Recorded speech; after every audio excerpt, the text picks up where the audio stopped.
We are kind of like at the extremes. Autism is a neurological condition and not a behavioural or psychological one. It seems the actual way our brains are physically wired is different from neurotypicals. And this starts with the very basics, how we sense the world, how we sense our surroundings. I have noise sensitivity that gets much worse during times of stress, but I'm also a visual seeker, so I really enjoy visual stimuli, like glittery things, sparkly things, oozy things.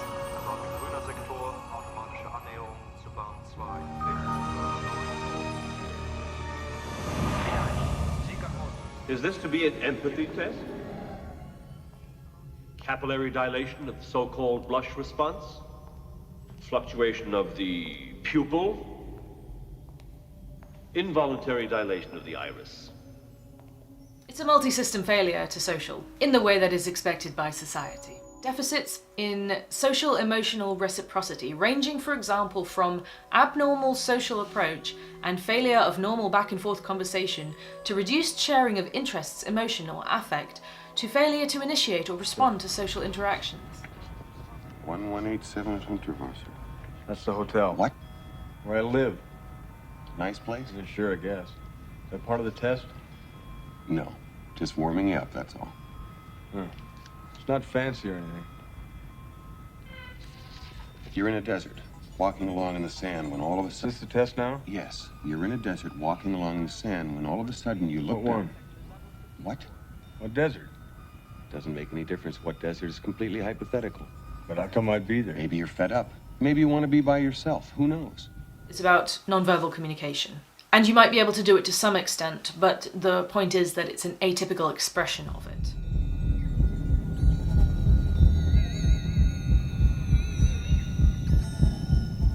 They're just questions, Leon. In answer to your query, they're written down for me. It's a test designed to provoke an emotional response.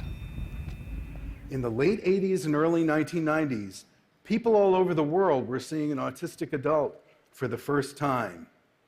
Before Rain Man came out in 1988, only a tiny ingrown circle of experts knew what autism looked like.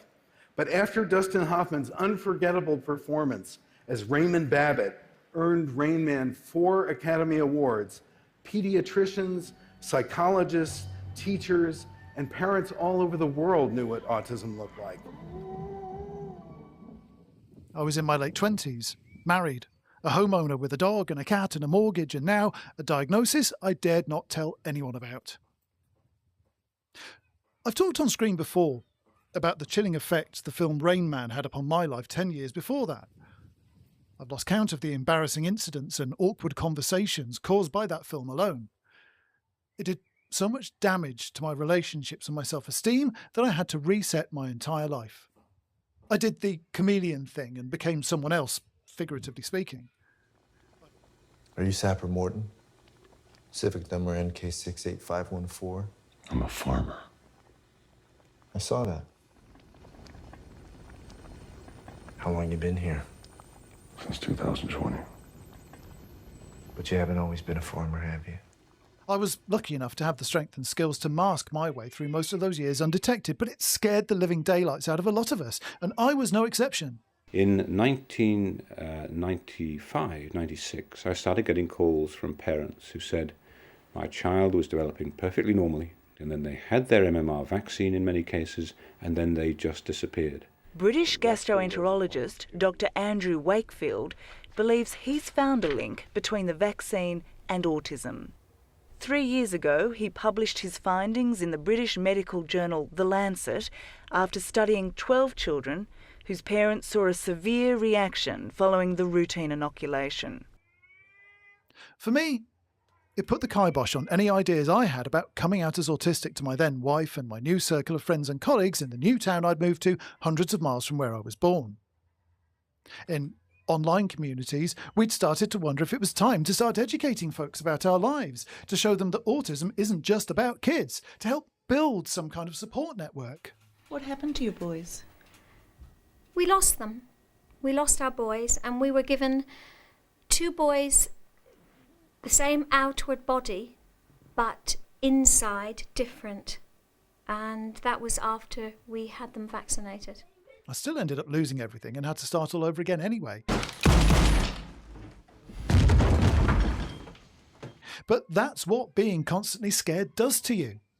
It keeps you hiding because you don't know if you'll survive if you're found out. It's no way to live.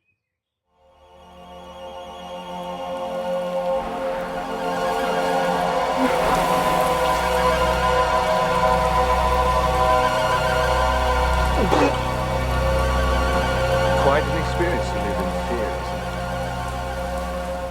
it? She's a replicant, isn't she? I'm impressed. He doesn't know. She's beginning to suspect, I think. Suspect? How can it not know what it is? Rachel is an experiment, nothing more. That's what it is to be a slave.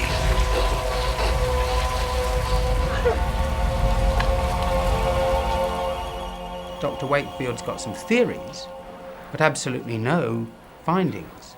What he found was that a series of children with autism, the parents said it happened about the time that they had MMR vaccine.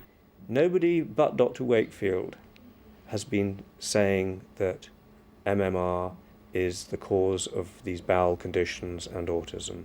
Anti-science scaremongering about catastrophe, causes and cure is responsible for the two most disgusting and harmful lies about autism that have ever been circulated. The idea that autism is a tragedy on even a personal, let alone a societal level, blights all of us. But the implication that this fiction of affliction is somehow the fault of our parents? That's a cruel, vindictive, and entirely false burden to lay on someone's shoulders. I didn't want our child found, taken apart, dissected. Sometimes to love someone, you gotta be a stranger. Wakefield's lies tore families apart, often splitting autistic kids away from the undiagnosed parent that understood them best, or casting them into the care system. In 1998, Wakefield unleashed a wave of suffering on me, my friends and family, on my whole community that still brings tears to my eyes today. Over a quarter of a century later, and we were still mopping up that even before this latest tsunami of bilge hit us last week. This is an individual tragedy as well. Autism destroys families. More importantly, it destroys our greatest resource, which are our children. These are children who should not be suffering like this. These are kids who, many of them were fully functional and regressed because of some environmental exposure into autism when they're 2 years old. And these are kids who will never pay taxes, they'll never hold a job, they'll never play baseball, they'll never write a poem, they'll never go out on a date. Many of them will never use a toilet unassisted. And we have to recognize we are doing this to our children. National Institute of Health is collecting private medical records. Health and Human Services Secretary Robert F. Kennedy Jr. says the data is vital for his new push to study autism. Additionally, Kennedy says he plans to launch a disease registry for autism that would track the condition like a disease outbreak. Kennedy has repeatedly suggested, without evidence, that environmental factors like vaccines contribute to autism rates. It's right to be angry right now, and it's right to fight back. We need everyone with a voice to raise it and keep the focus on facts and truth over fear and lies. But that doesn't mean we all have to go out and hold placards in the street, harangue our representatives in town halls, or write letters to the papers. All that is vital, and we need people doing that, but we're autistic. We understand that not all of us can do that, and even those that usually can may not have the spoons to do it right now.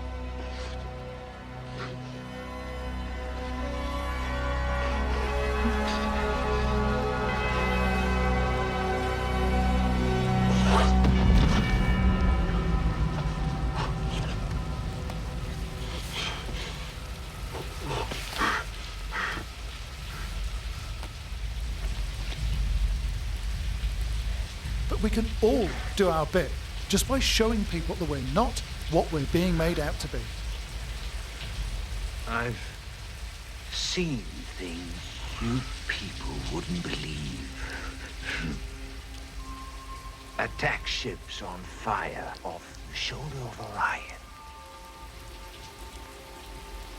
I watched sea beams glitter in the dark near the 10-house gate.